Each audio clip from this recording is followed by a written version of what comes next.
I'm going to be doing a renovation here in this bedroom, taking down the popcorn ceiling. I'll show you the technique to do that so you can get it done quick and fast in this video. Now, we'll warn you, houses built before mid-80s, asbestos could still be in your ceilings when it comes to popcorn ceilings. You can test for asbestos with a kit. I'll leave a link in the description below if you believe your house may have asbestos in your popcorn ceiling. So make sure you have plenty of coverage on your body when you're doing this. You're going to want to put down some plastic. You don't want to get this all over your floor. It'll really cake on and it'll get into every little nook and cranny that there is. If you want to put it on the walls, you can. But since we're going to redo these walls, I think just putting it on the floor is going to be good enough. A couple things you're going to need already. Scotch blue tape along with plastic drop cloth, 0.7 mil, so it's really thin, which is fine for this job. It's 9 by 12. I will leave a link in the description so that you can go and purchase some of the stuff that you need to do this job. Just going to open one of these up. We're going to come in here. You do not want to get the popcorn ceiling and these things right here, because you have to dig all that out.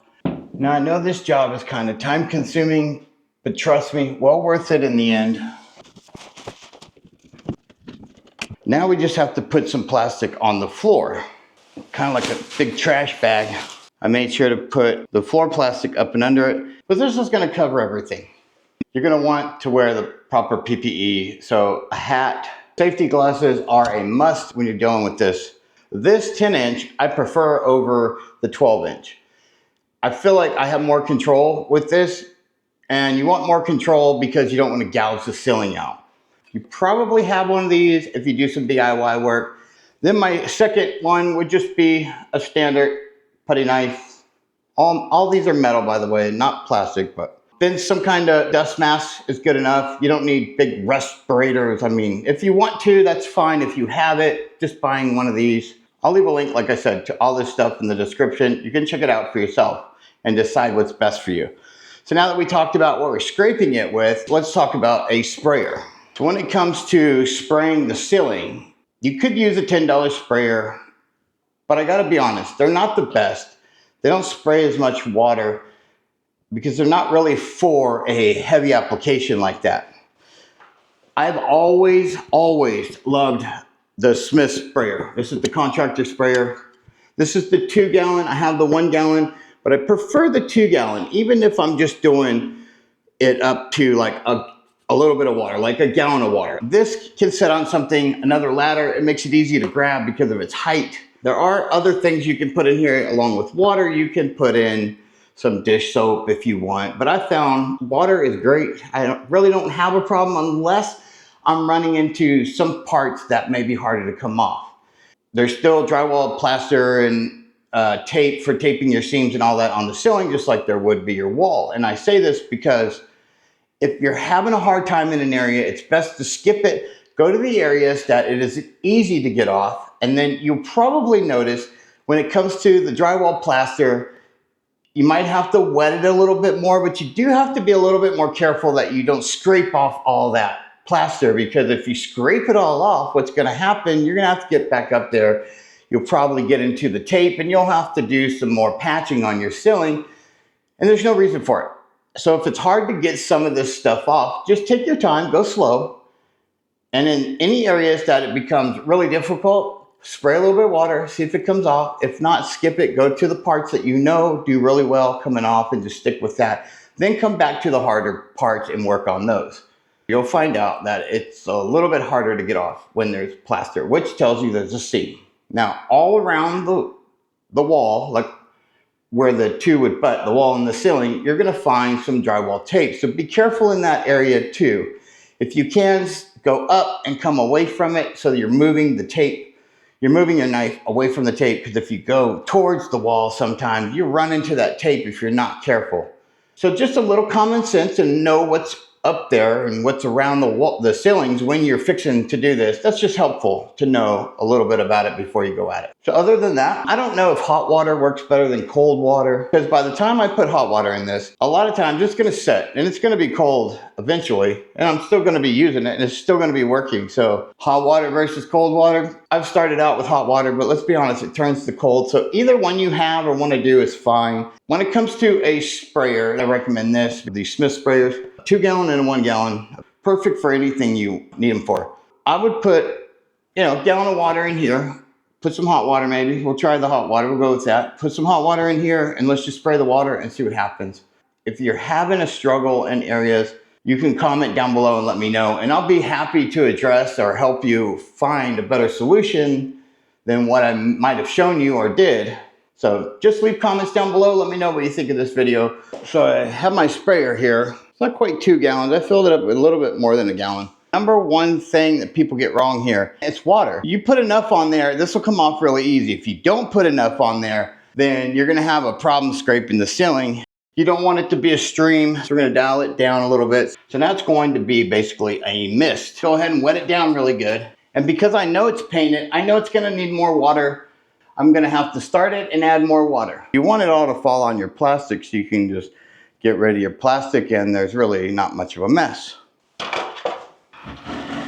You can hear it's still crunchy, which means it still needs more water. And I put on quite a bit of water so far. So the key is water. Don't be afraid of the water. If anything, walk away, let it dry if you feel like it's too wet. But you're gonna need water. So I'm gonna scrape off some of this right here. We'll add some more water and then we'll scrape some more. When it starts dripping off the ceiling like rain, you know you've got enough on there.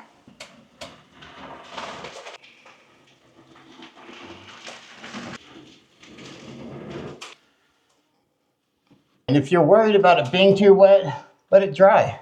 But it's a lot easier getting off wet. Keep doing this and eventually you'll get all this off of here.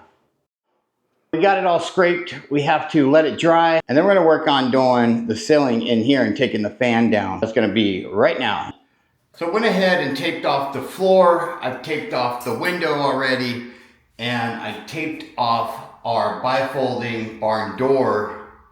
The only thing left to do now is to go ahead and take down our fan. I did a video taking the fan down. You can check out that link on the screen now for that video. Our box is neat and tidy. Now we're gonna take down the air vent. I have my gallon of water. I'm gonna go ahead and spray the ceiling.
Wet mud, disgusting.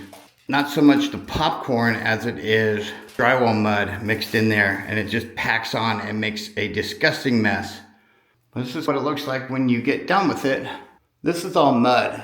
So when you use your sander, that's gonna just sand nice and smooth. And you can see there's a divot or two right there. Those are screw holes. So once we do the sander, we may have to go back and put a little bit more mud, spackle, whatever you want to use here, and just touch that back up.